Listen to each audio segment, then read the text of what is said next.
ध्रुव की प्रेरणादायक कथा अटूट भक्ति की एक गाथा। नमस्कार प्रिय दर्शकों, आज मैं आपके लिए एक असाधारण कथा लेकर आया हूं। एक ऐसी कहानी जो दृढ़ संकल्प, भक्ति और दिव्य अनुग्रह की मिसाल है। यह कथा पवित्र भागवत पुराण से ली गई है। ध्रुव की कथा।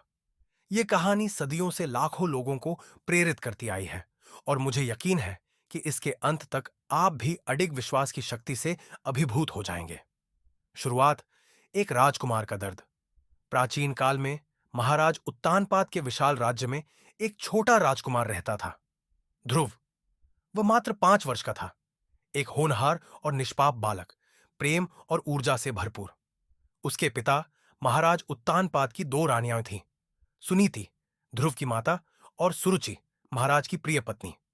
इस पक्षपात के कारण ध्रुव और उसकी माता को हमेशा अनदेखा किया जाता, जबकि सुरुचि और उनके पुत्र उत्तम को राजा का सारा प्रेम और ध्यान प्राप्त होता।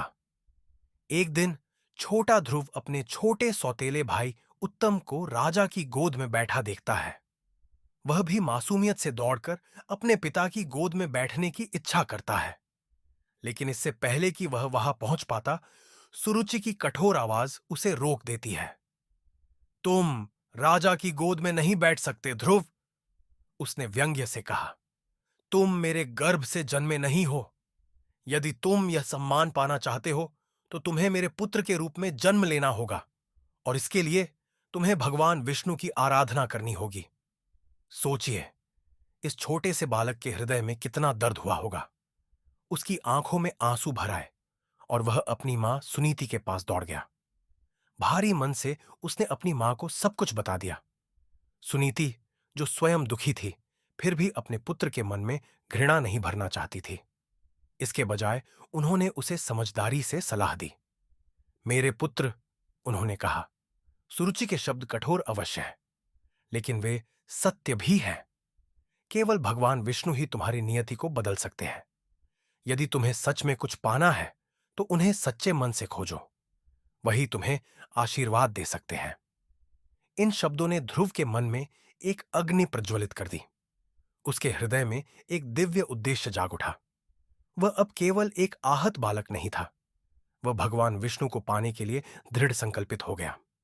वन की ओर यात्रा बिना एक पल गंवाए 5 वर्षीय ध्रुव महल छोड़कर घने जंगलों की ओर चल पड़ा।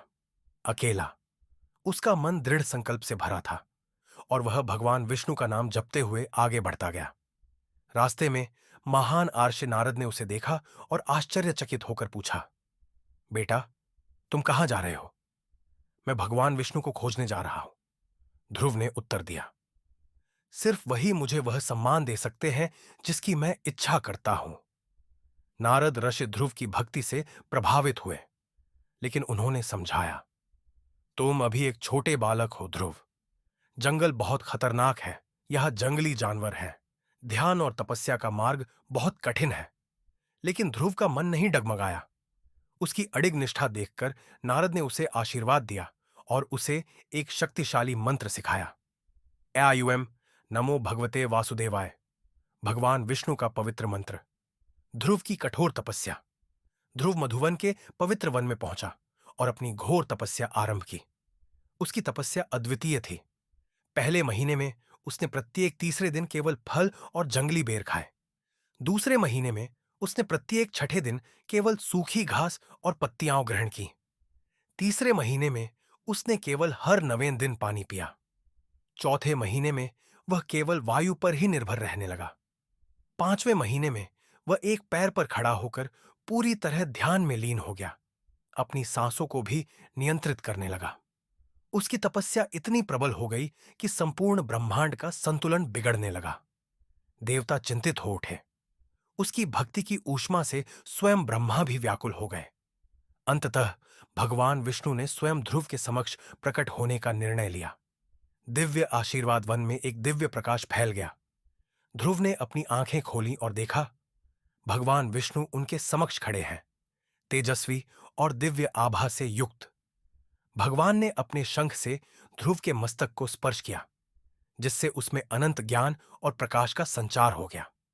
ध्रुव की आंखों से आंसू बहने लगे। उसका हृदय, जो कभी केवल राज सिंहासन की लालसा से भरा था, अब पूर्ण रूप से भगवान की भक्ति से ओतप्रोत हो गया था।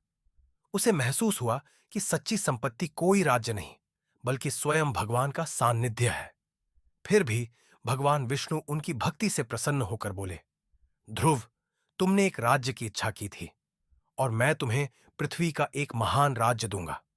लेकिन इससे भी बढ़कर इस संसार के अंत में तुम ध्रुव तारा बनोगे, एक स्थायी नक्षत्र जो अनंत काल तक आकाश में चमकता रहेगा, दूसरों को मार्ग दिखाता रहेगा।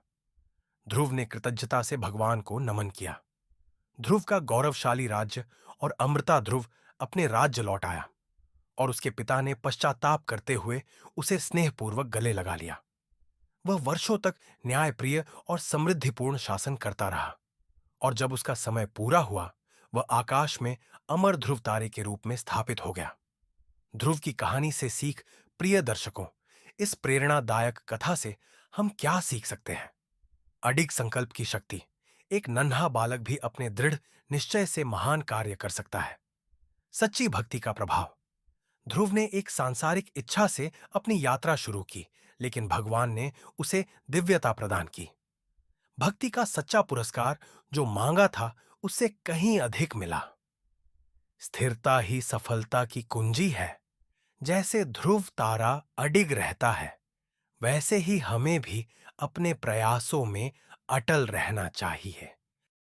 इस प्यारी कहानी सुनने का बहुत बहुत धन्यवाद। आशा करता हूं कि आपको यह अच्छी लगी होगी। ऐसी ही और कहानियां सुनने के लिए कृपया लाइक करें, सब्सक्राइब करें और इस वीडियो को शेयर करें।